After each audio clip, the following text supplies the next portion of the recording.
Hello and welcome. Is there anyone in the audience who does not know why we are here? Um, do not worry. I think I'm your host and will help you exactly with that. So my name is Preetam Jaipuriyar. I head sales at Doensis, responsible for growth and business strategy. Um, and I have been associated with Oracle for over 20 years. And today I'll be hosting this session and introduce a guest speaker and facilitate this for you. A bit about Doensis. Doensis is a company headquartered in Dallas, Texas, with operations in the US, Canada, and India. Very recently, we expanded in the Nordic region, and happy to share that with you today, that we have expanded operations in Europe as well. Bit about the company, I won't get too much into details. The DNAs of the company, basically.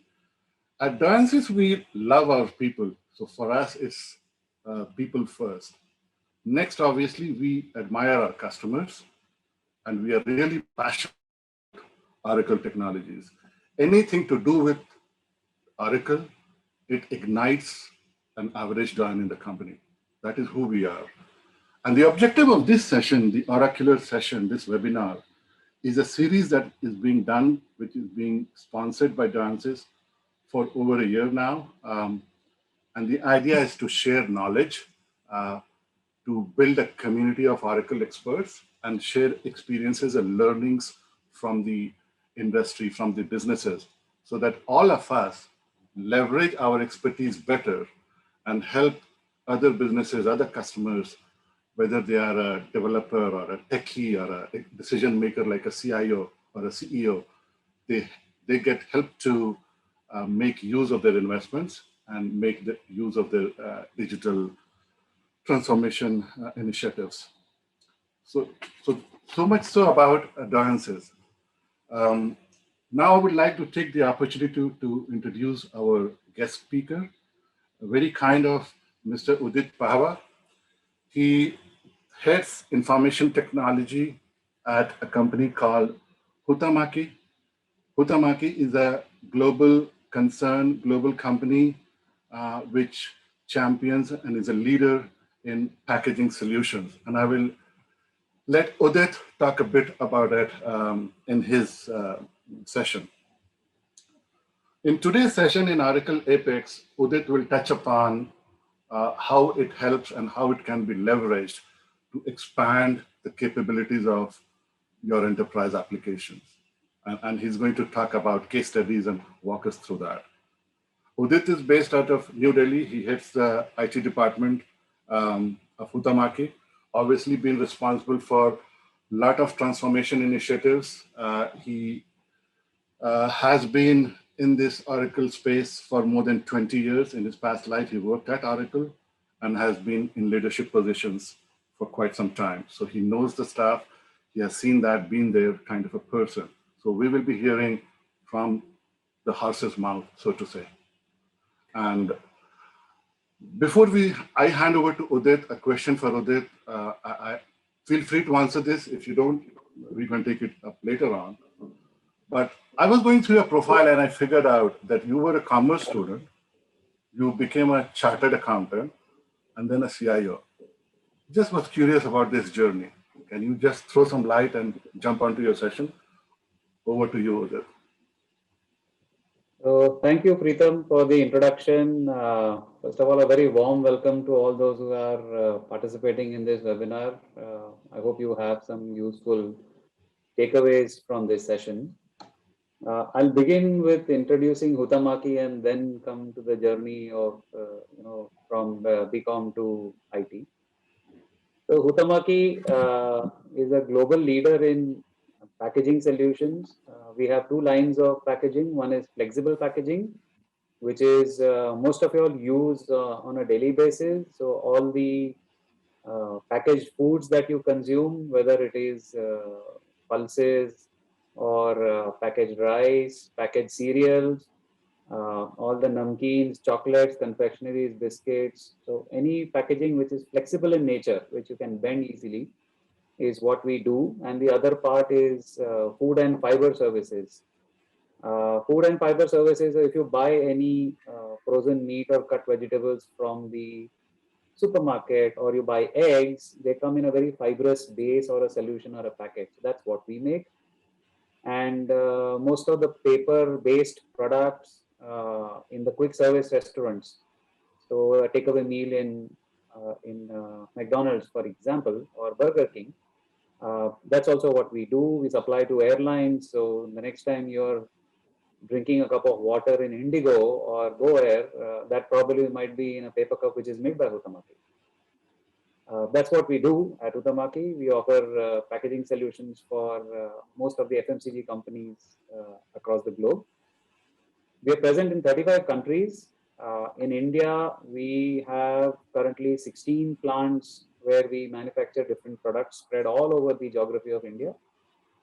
And we have 22 locations, including 16 plants, so 6 offices from where we operate on. All of them are closed because of the pandemic, and we're all working from home.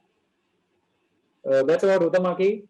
About myself, as Preetham mentioned, I started off on commerce background, finished BCom from the University of Bombay, and like most of the commerce students, started pursuing chartered accountancy and company secretaryship.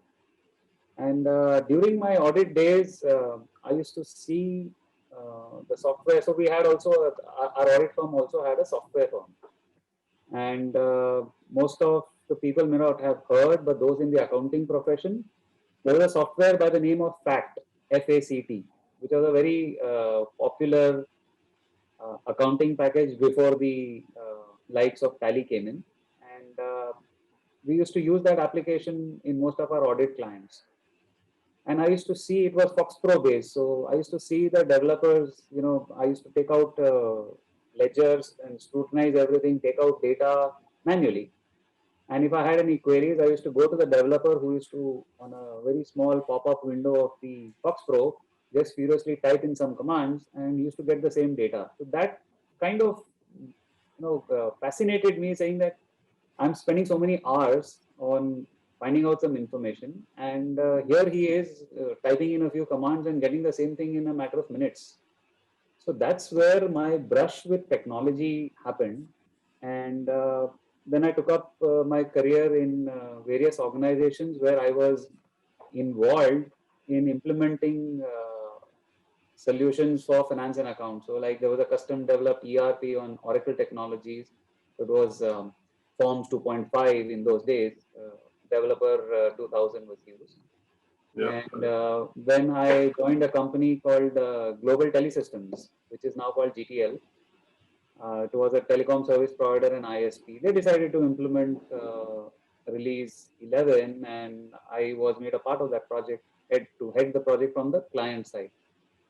And I think post that started my consulting career. So having enjoyed doing the ERP implementation as a client, I moved on to the consulting side, utilizing my accounting skills to bring the best of accounting and technology together. That's how I left my accounting career behind and started on the ERP consulting side. Interesting.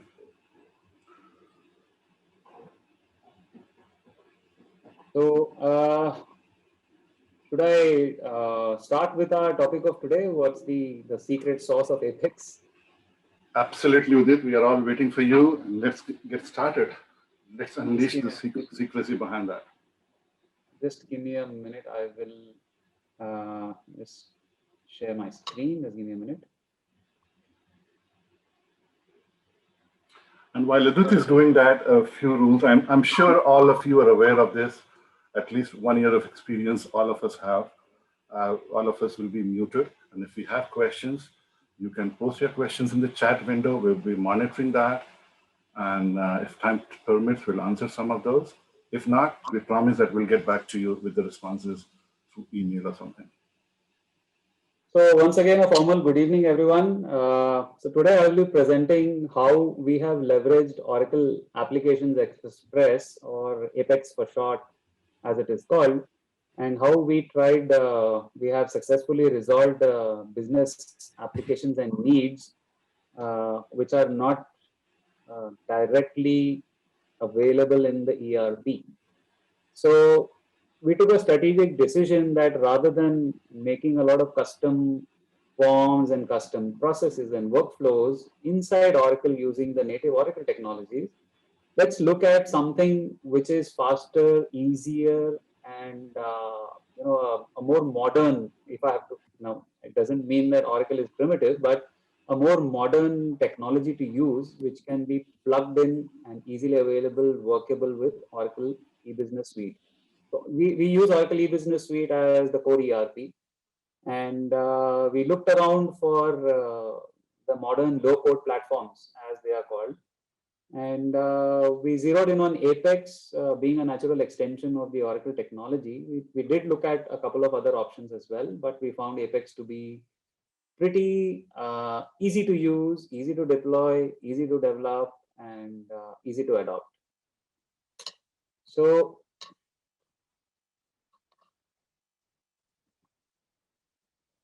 just a bit about our landscape. It's a very, I would say, a very complicated diagram. As you can see, at the heart of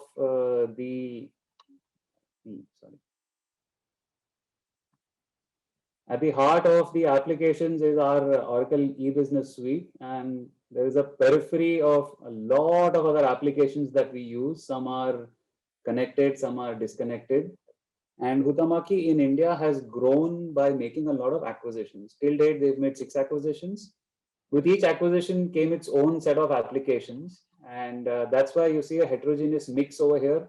Most of the applications that you see here, so these 1, 2, 3, 4, this is the world's largest ERP which we use, which I call Microsoft Excel. I'm sure everyone in the world uses. But most of these applications that you see here are retired now, and everything is getting consolidated into Oracle and Oracle technologies. So these are the Apex applications which are built around, the ones which are colored in the red box.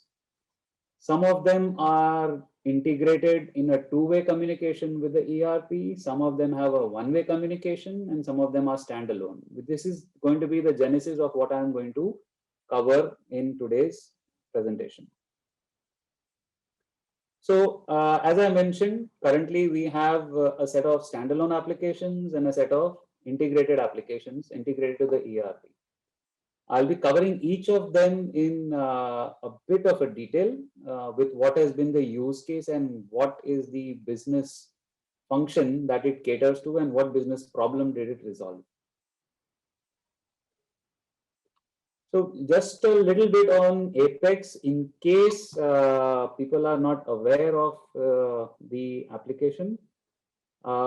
It is capable of having single sign-on integration. In our case, we are using VMware and the Oracle SSO plugin. So our ADID is our single sign-on.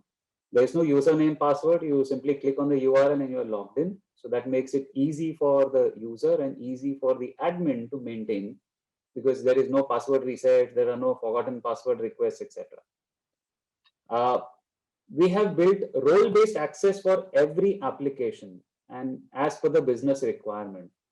So this flexibility of defining different roles in the application and administering which role has got access to which function is something similar, if you can say, like we have the menus and functions type of a feature in the Oracle ERP. So we try to adopt the same here, and we were very successful in doing that.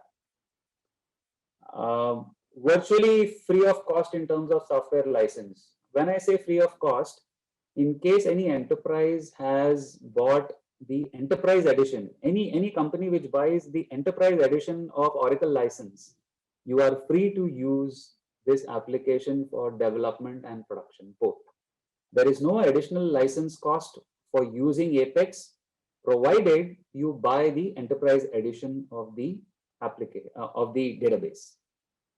And most of the companies who opt for Oracle ERP go ahead to buy the enterprise edition. In case you are not an Oracle EBS user, but you are using you are using Oracle database as a technology, you can still go ahead and use Apex. As I mentioned, low code, it enables faster development and deployment. We have a couple of examples that I have included on how fast we can develop and deploy. Talent pool availability is not a challenge. We all know that India has got a rich availability of Oracle technology resources. So anybody who's well versed with Oracle technology, whether I call it forms, reports, or PL SQL, can very easily adopt to using the Apex platform. It has a lot of more GUI built in rather than the plain old writing of long drawn PL SQL procedures. And Huhtamaki in India, we have currently 2,500 users across all our locations that I mentioned who are actively using the Apex applications along with the ERP application. So I'll just go deeper into the application one by one.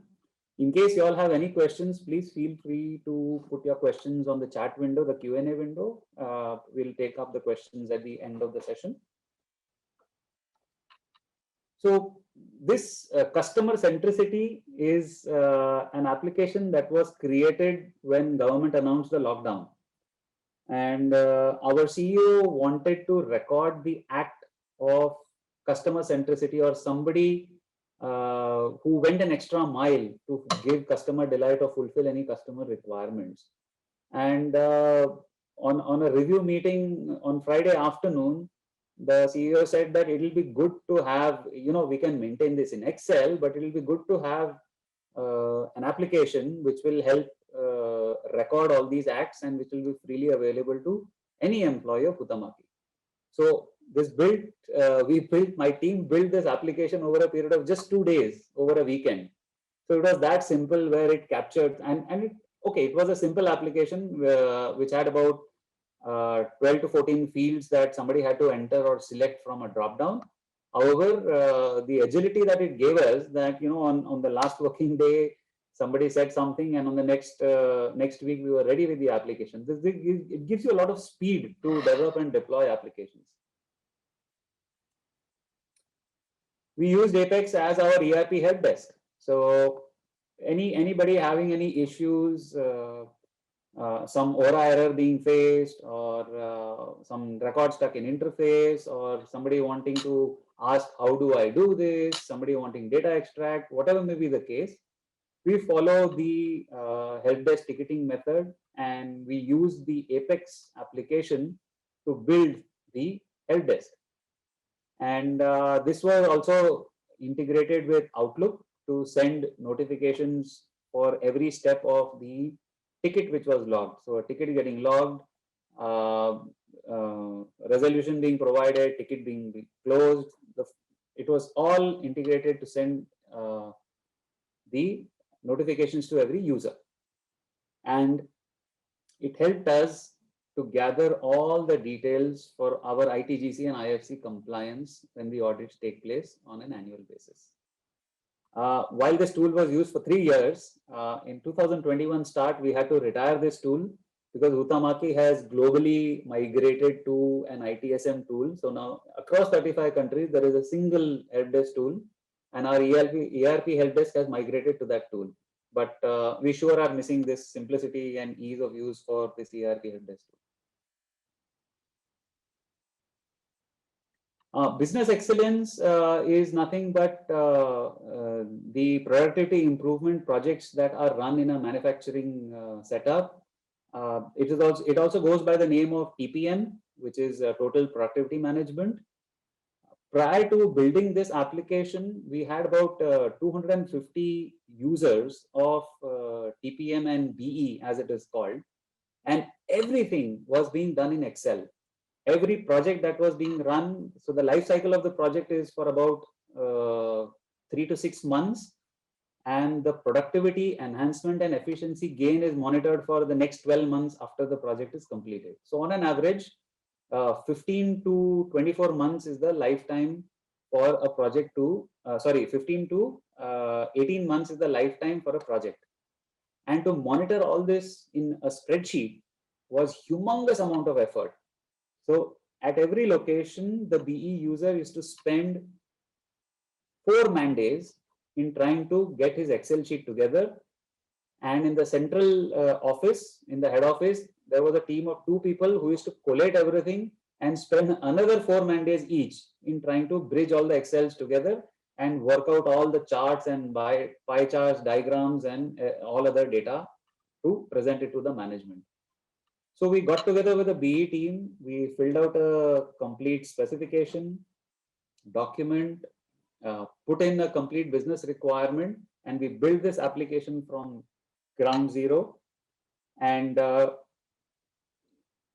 this application has been so well built now that currently, which is getting used only in India, but Huhtamaki has actively started looking at deploying this application globally to all the 35 countries where it operates. So as we speak, we are in discussions to adopt and scale up this application to 35 countries all over the world, across all continents. This application is also integrated with Outlook, and it is also helpful for all the various manufacturing-based compliances and audits that are conducted by productivity and efficiency improvement agencies that we work with.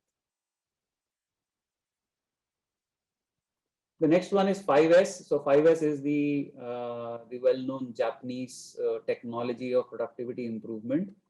This also again is a project management tool for all 5S initiatives, which look at improving the personal and work-related efficiency of every employee. And this is a similar application which is built like the business excellence, but it has its own specific use case, and it caters only and only to the 5S initiatives. CapEx approvals. So this is a favorite of every finance department. Every year budgets are created, but when the budgets need to be spent, there is an elaborate paper trail which is created where a CapEx approval note is filled out and the user and his HOD signs, then it goes through an approval process of operations and then the finance department.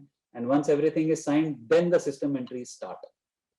So the CapEx approval process application sought to digitize all these details and eliminate the paper trail, which we were successful in doing. So as you can see, this is a workflow-based tool, and we have a matrix of approval defined, integrated with Outlook for email notifications again. And any spend which anybody intends to make has to simply come to this portal, enter the proposed CapEx, and submit it, and then the workflow takes over. And this also contains the budget. The screenshot is small, but what you see here in this top right-hand corner of the screenshot is the total budgeted amount, current project amount, balance project amount. So we also have kind of built a little bit of CapEx budgeting into this tool. This is currently standalone, but we are working on integrating this with Oracle Purchasing so that once the CapEx is approved, it can push the information to the buyer for PO creation. This is a tool which is used for documentation of all standard operating procedures. You can call it more of a document version maintenance tool. So for every function in Huhtamaki, there is a defined process as per quality standards, as per ISO, and different versions of the document as they keep enhancing need to be maintained.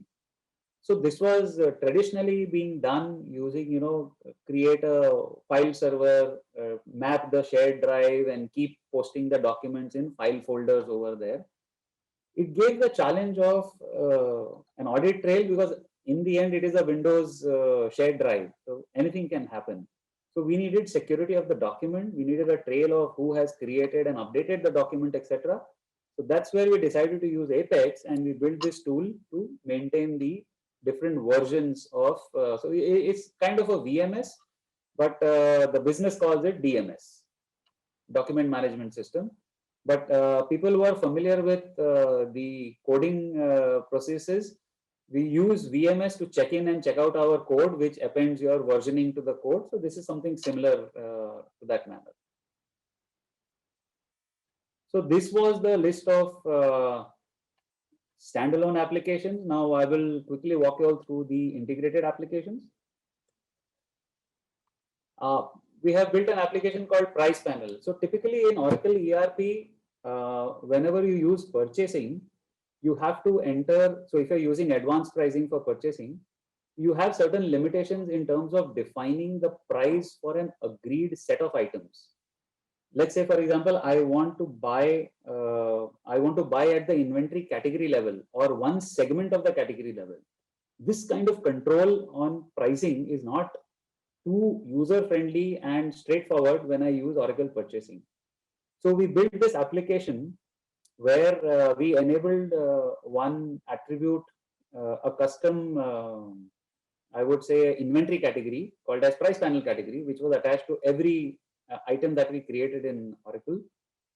And those categories were then used for pricing here, and using forms personalization, whatever was the value which was entered in the price panel here.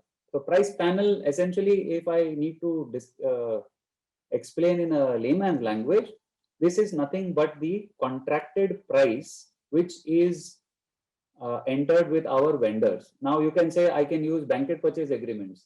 Fine, but blanket purchase agreements does not work on category or a part of the category, and that's the challenge. It works only at the item level. So we created this application where the category or a part of the category could be used, and it gave them the flexibility to either do it for a list of suppliers at one go or a list of items across locations at one go. And we used personalization in the purchase order form to gray out the price, unit price value, and we used to get picked from this application here.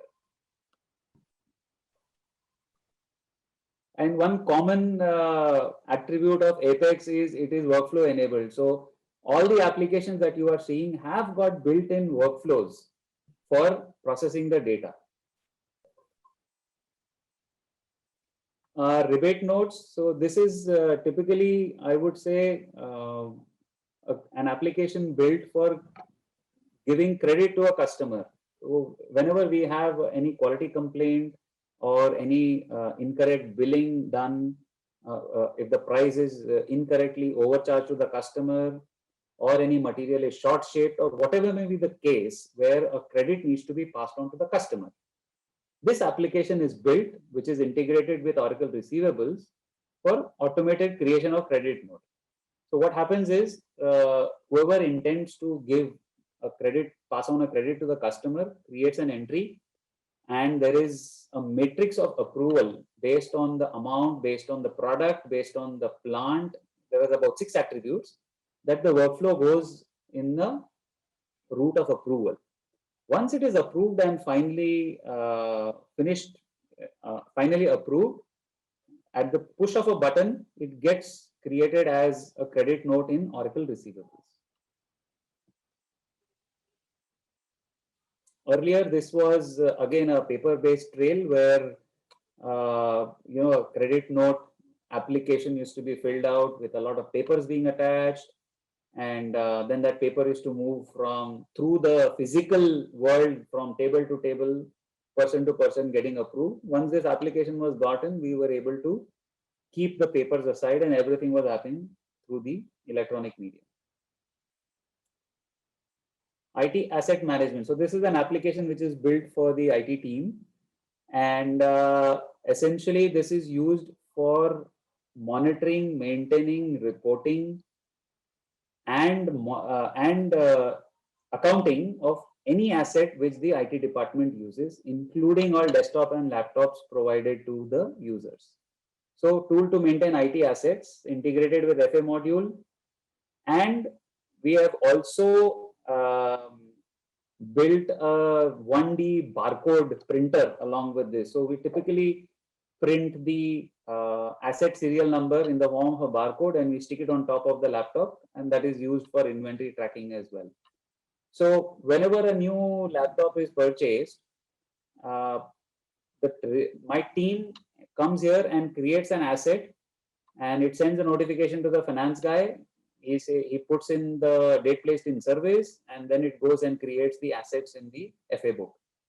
Prior to this, it was manual. So we had to give in an asset commissioning form. It used to go to accounts. They used to then create the assets. So as you can see, most of these applications are built at digitizing the work methods, eliminating human work, and minimizing use of paper flow. NCMS is a customer complaints and quality complaints module which is built. Now, this is a very large module and it is still undergoing enhancements. This module caters to any kind of quality complaint externally from the customer and internally from one department to the other. Now, because we are a process-enabled organization, the product goes through a minimum of 4 processes and a maximum of 8 processes. So quality issue can arise in any of the process, but it may not be applicable to the current process in which it was detected. It can be attributable to any previous process. So to log quality issues internally, this application is used. And if there is a quality defect reported by the customer, this application is used. And any quality defect, if you need to pass on to the customer a credit, this application is integrated with the rebate note application that you saw previously. In case there is a product quality related issue, a complaint number here is mandatory in the rebate note application. This is also, it has a module called CAPA. So those in the manufacturing space would know it stands for corrective action and preventive action. So until and unless a CAPA is not entered, this workflow will not be complete, and there is a aging analysis which is carried out as to how long the complaint is open and why. So there is a TAT applicable even for the complaints monitoring. Planning and scheduling. So this is an application which we have been building for the last 1 year. Why 1 year? Because we have been building it part by part. So a bit of a history. Huhtamaki had made 4 attempts to implement an out-of-the-box supply chain planning tool, including Oracle ASCP. But because of very unique business issues, if I have to say, getting a straight fit for all our planning requirements was an uphill task.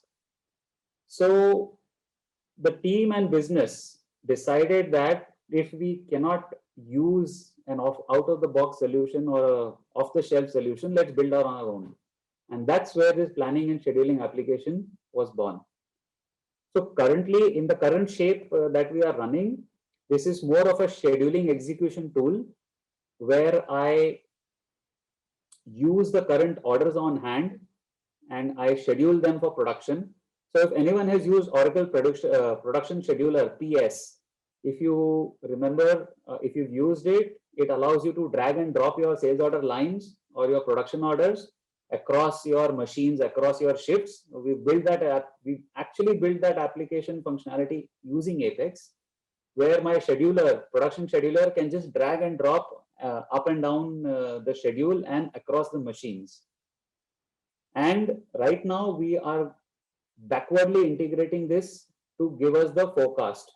So whatever is going to be the forward planning for the next month, there's going to be an input from the sales team on what's the forecast sales order for next month.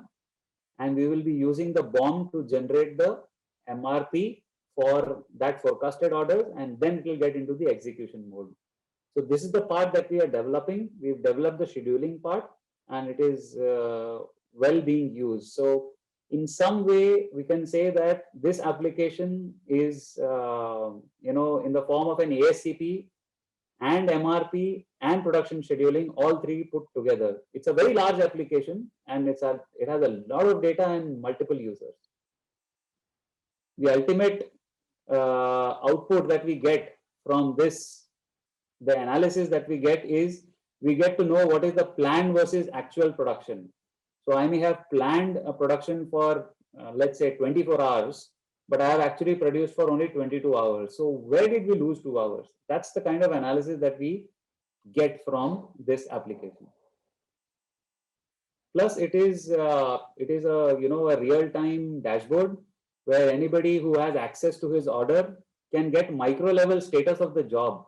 So when he logs in and he selects his order, he would actually be able to see how much of the order is produced under which manufacturing process and how much balance is left, and by when he will be able to get the order dispatched. So that's known as the promise date. Next is a very interesting use case for Apex. We are actually using Oracle Apex as a BI application.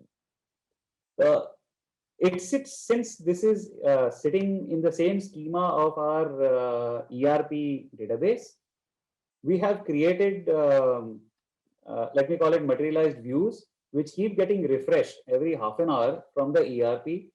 And we have sales, we have collections, receivables, inventory, manufacturing, procurement analytics, and sample development. So this is our R&D and samples that we give to our customers. All these are refreshed at every half an hour and is available for viewing to each and every person to whom the access is given. So as you can see here, this is our sales worm. So this is for the month. It shows what is the daily trend of my sales. And the purple line that you see here is a daily run rate required to meet the target for the current month of sales. And the dotted line that you see here is the run rate basis of, so I think this is up to a date of, let's say 20th. So 10 days are left. If I need to meet the target, this is the level of daily sales that I need to achieve. This is another dashboard which tells me what is my budget, what is my rolling forecast, what has been my actual. And the interesting part is here, what is my gross margin, which is VA, and what is my gross margin minus direct resources cost, which is my contribution. So all this information was available. So since we are an OPM enabled organization, the information that you see on this dashboard every half an hour was only available to business at the end of the month when we used to do our inventory closing, run the OPM process, create accounting, and post to GL. That's when all these MIS is to get generated. But using Apex, we have been able to generate this from a period of 30 days down to 30 minutes. So every 30 minutes, the dashboard gets refreshed and the information is available to the user community. And we've built a lot of fancy pie charts, bar diagrams, and a lot of other information, which is easily accessible and can be used for effective decision making. Another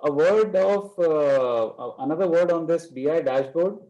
This is being used in India, and we are now rolling this out to other Huhtamaki locations who are running release 12 of Oracle. So whatever applications that you see here, for example, this BI dashboard application, it can be easily replicated to the other Huhtamaki sites because the business, the structure, and more of the database related values remain common for us, even though the instances are separate. So deployment of a pre-built application here is very easy to be used at any other site. And we have built this. WCM stands for Working Capital Management. WCM, so this was a very specific project that we did where the business wanted to improve again productivity, improve inventory turns, improve working capital. They wanted to release cash, etc. So a project team was put in place, and besides having regular domain experts, there was a need to have visualization of data so that the problem could be analyzed in more detail and a work plan could be established with very specific objectives to be met. So if my DSO was at 80, for example, using analytics of receivables, which is receivable analysis, the target was to bring down 80 to 75 in the next 4 months, for example. So all these dashboards that you see here are using data from the ERP and giving a lot of analysis to the user or the project team to take corrective action and achieve the KPI for the project that has been set up. So while I have mentioned these areas, in every area of the project, there are a minimum of 5 to 6 dashboards or these data charts which have been built in. And this is proving useful to the organization because this kind of availability of information to take corrective action is the crux in improving cash flow, improving inventory, freeing up working capital, and having better working efficiencies. I think this is the last slide. Yes, this is the last slide. I'll stop the presentation mode here. And Preetham, how are we doing with time? Sorry. Yes. So Udit, thank you so much. This was a very, very engaging session. We have 17 minutes left, so we are well before our allocated time. Thank you so much. I'm sure the participants today have gathered and acquired enough knowledge, and it is certainly going to help them in their use cases, developing their business cases for their customers or whoever they work for. Now, for the Q&A, I did receive a couple of questions. One question was that you talked about the licensing. The interesting aspect is it is free, and it is free, right? But there is a caveat, and people need to understand that. Maybe if you can delve on that and elaborate on that, that will be really helpful for the participants. I'm sorry. The licensing aspect, if you can elaborate on that. Okay. So as I mentioned, if you are licensed to use, if you are licensed the enterprise edition of the database, then there are no software fees applicable, like a per user license fee or a per socket or a per core license fee. However, the number of cores that you apply to the Apex database is what Oracle will charge you for. But apart from that, there is no license fee that you pay. Now, if you are an Oracle EBS user, you are anyway going to allocate cores to your database, and you are licensing cores to the database anyway. So to that extent, it becomes free of cost, provided provided it is an enterprise edition of the database. Exactly, and you really don't need the Oracle applications to run this. You just need the Oracle database. Correct. And it can run on a standalone application. Yeah. Great. Awesome. So that is a real benefit. And I believe many times, many people don't realize that. And whenever you're thinking of extending the capabilities, they think of some third-party product. You don't have to do that. You just look for this. It is free residing with you. Yeah. There is one question from Bala. And his question is, in the dashboards that you use, that you developed, did you have a feature of mailing it to the business users, or kind of, I think it will be, do they have the ability to subscribe to that? Can they do that? There's one feature I forgot to mention in my presentation. It's a big miss. Apex, by its design, is auto-scalable. What does this mean? The application which is deployed on the desktop can be opened on your mobile as well.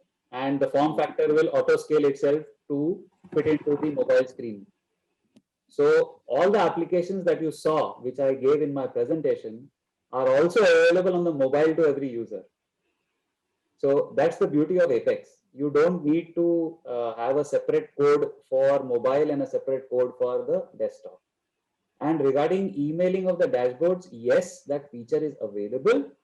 However, we have consciously not enabled that because we want people to come and log into the application and not sit back and receive Excel files. See, the idea is to reduce usage of Excel.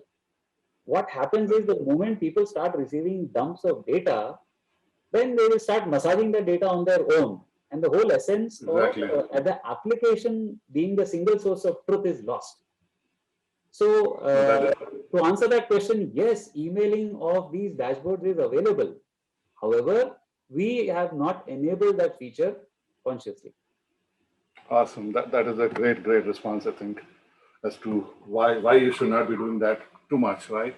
Yeah. And there is one feedback I would say. The name is user from India. That's a good name. Thank you for your feedback. He mentions your dashboards are very nice. Did you use any external plugins along with Apex to build it, or was it out of box?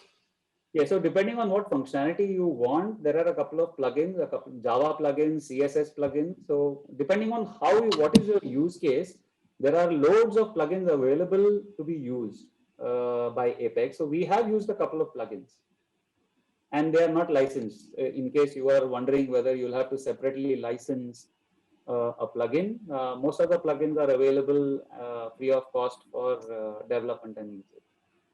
Mhm. There is one question. It's from Rasul Mohammed. He says, "Is it possible to update all applications via Apex versions?" I do not Possible to really. update all applications, as in if you are referring to fetching data from an external application and processing that data in Apex and pushing it back into the interface application, yes, that is possible, but that would all depend on the data interface or the API architecture of the sourcing application. If you're talking about Oracle EBS, Yeah, I did. Yeah. Shall I talk? If you are using version of 19.0, 19.2, right now it has been updated. This is 20.0, 20.2. If there is some of the new features has been updated in by Apex, if you are included, and that means, is it possible to work? For example, map tracking. so if you're talking about GPS, Maybe that maybe like that. Will GPS? Is it possible to we add? have not used, we have not used GPS, but I think there is a map integration available in Apex. It's a No. good question. Rasul, what I'm what saying- we'll do what I'm is, just a minute. I think what we'll do in the interest of time, because we have only 12 minutes left and a lot of questions to cover. So, Rasul, what we'll do is we'll get back to you. Yeah, sure. And then Thank you. we'll articulate well, and then Udit can provide a response through email. Is that fine, Rasul? We'll do that, Udit? Yeah, yes. Thank you. Okay, Sure. great. The next one is, can we fetch EBS data directly from Apex? That is from SJ. Yes. I think the answer is yes, but Udit, the answer is yes, but Apex has its own schema and Oracle has its own schema. You can build both the schemas on the same instance of the database, or you can create a separate instance of the Apex schema, and then it can be a DB to DB connectivity. So you can fetch any kind of data you want from Oracle EBS. There's one interesting question, and I totally agree with him. Ram Kishore Jakkaraju, he says, Udit, you have created magic out of the Apex application. And indeed it is, Udit. Believe me. We talk a lot of industry-built ERPs and purpose-built last-mile functionality, but I think you have utilized Apex to wedge those gaps and bridge these wedge applications. His question is, when did you start the Apex journey at Huhtamaki? Did you compare with similar applications available in the market before going with Apex? Any challenges that you faced with regard to performance, etc.? A very good question. Thanks, Ramkishore. Thanks, Ramkishore, for your appreciation. So our journey with Apex started in 2018, and yes, we did evaluate a couple of other options available. I won't name the products, but we evaluated 2 additional platforms of development, and we chose with Apex for the reasons that I mentioned. It's easy, it's a product of Oracle, it's FOC, and it's scalable. Performance, yes, we did face performance issues initially, and we realized that a lot of it was to do with the query tuning. A lot of it was to do with the enormous amounts of data. So as we speak, our database is already about, I think it's 2.5 TB. That's the size of our database. And we're running Oracle Apex So the working capital management application that you see fetches data for the last 4 years from the, I mean, if you're aware of the table structure, it gets data from the inventory transactions table for the last 4 years. So every inventory transaction that we do is sourced by that particular dashboard. So that's where we are facing performance issues, and we're working on fine tuning it and bringing down the query response time. But most of the other applications, we don't face any performance. We were apprehensive, and to be honest, we started with version 5 of Apex, and it's now version 20. As the application is maturing and the latest releases are coming out, we see that the performance issues are disappearing. When we were on version 5, we were faced with performance issues, but those are the things of the past now for us, except for, of course, if you are going to use 2 TB, 2.5 TB of data to work with, you will bound to have some amount of performance lag. Right, I think, Udit, you answered this question as well to an extent. This question was from Suresh Kumar, again related to performance. And he asks, how best would be the performance of Apex comparing the widely used other application software? And do we need any specific application server for achieving best performance as per your experience? So the idea is, did you use anything external to boost your performance? I mean, what was your experience with it? So like any typical Oracle product, you will have an application server, you'll have a database server, and you'll have a middle tier server, right? So you have the option of using Tomcat. You have the option of using the what is the replacement of IAS now? WebLogic. So you have the option of using WebLogic. We started with Tomcat, but we migrated to WebLogic, and we are not using anything external to boost the performance. Whenever we are faced with any performance, we just do what typically we do on the performance monitoring is we get the SQL query cost, and the regular stuff that you do for performance tuning is what we do for Apex as well. There's nothing apart from that. Great. So you really don't need anything additional for it to work at an optimized performance. The other one is from Dhaneshwar Dawn. He is asking, your dashboards are he's making a comment, your dashboards are very powerful. Appears the dashboards have clicked with the participants. Great job with it. Thank you. That has wowed the people. I mean, dashboards are really good. How about QR code, barcode support feature? That is his question. Very good question. I think I know the answer, but I'll let you answer. So you have capability for generating the QR code and 1D, 2D, or QR code as it is called. It is capable, and we are working on it to, I think by end of this month, we will be having our QR code application ready. It's in the development stage, if I have to mention it right now, and it will be used. So government is coming up with a regulation to introduce a QR code on the invoicing for B2C transactions. That's where we intend to use the QR code application. And we have another use case. We have an MS SQL based application which is generating QR codes for Oracle manufacturing that we use. We intend to migrate that to Apex. So these are the two use cases we have for QR code. To answer your question, yes, it supports QR code generation. Great. The next one from Ajanyalu Satyanappa. His question is, how about the data security? So it's as good as you can build. So data. It's up to you. When you say data security, you are ultimately running an Oracle database. So all the security features which are available to the Oracle database are available to Apex. And in terms of application level data security, I mentioned we have created role-based access. So the information which is available to an executive, and the information which is available to his manager, and the information which is available to the business head differs based on the role that is assigned to him in the Apex application. Again, I like this question. Again, excess of anything is bad. We all know that, right?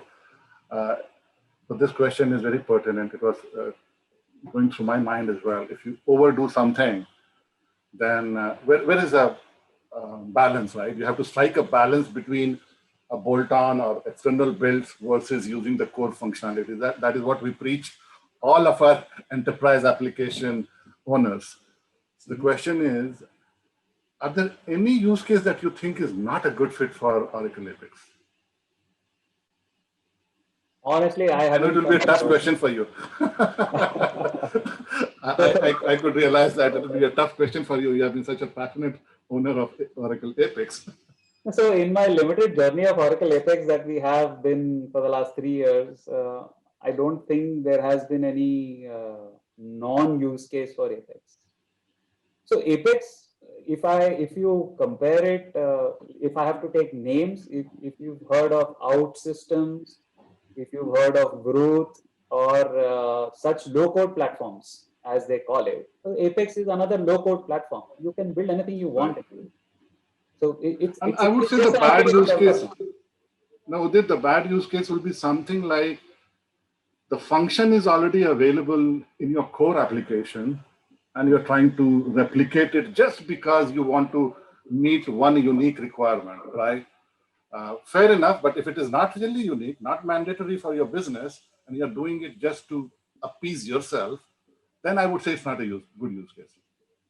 So in our case, to be very honest, the strategy that we have adopted is whatever is not a straight fit inside Oracle EBS, let's not go down the customization route. Let's build it in Apex and plug it in.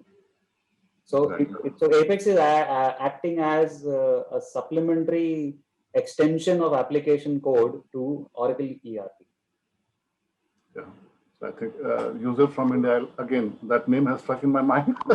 I don't know who the person is, but yes, I think it answers to an extent a viewpoint. And Hari Kumar is asking, did you face any challenge as and when your database and app goes for an upgrade, be it patch set, version upgrade, or whatever? Very good question, yeah. So if this is, the upgrade is with respect to Apex, we upgraded from 5 to 18 and then 18 to 20, did not face any issues. In fact, the upgrades helped us achieve certain missing functionalities that we wanted to implement, but we were unable to because that particular version was not supporting. So that's the beauty. And we also did an upgrade of our EBS application. We did a point upgrade. So we did a point upgrade, and these upgrades were independent. It's not that I did a point upgrade in R12 and followed by the upgrade in Apex. These were independent. And we actually did not face any path-breaking issue or no show-stopping issue in the upgrade. Great, and that brings us to a last question and the last minute of this webinar. How is that possible? Never ever have been able to do that. But Udit, thank you very much, and thanks to all the participants for this session today. It was a very, very engaging session, a lot of questions, and I'm sure it has helped you all. Thank you so much. We'll continue with the series of Oraculars, and you should be receiving invites as and when they are scheduled. Again, thanks, Udit, for the wonderful session. Thank you all. Thank you. It was a pleasure. I hope everyone takes home some use case from here, and we will have a larger community of Oracle Apex to grow this lovely application from Oracle. Thank you, everybody. Absolutely. Thanks for the time. And if anyone has any post questions, feel free to write to us. We'll get back to you with answers. Thank you so much. All right. Bye. Good night, everyone. Bye-bye.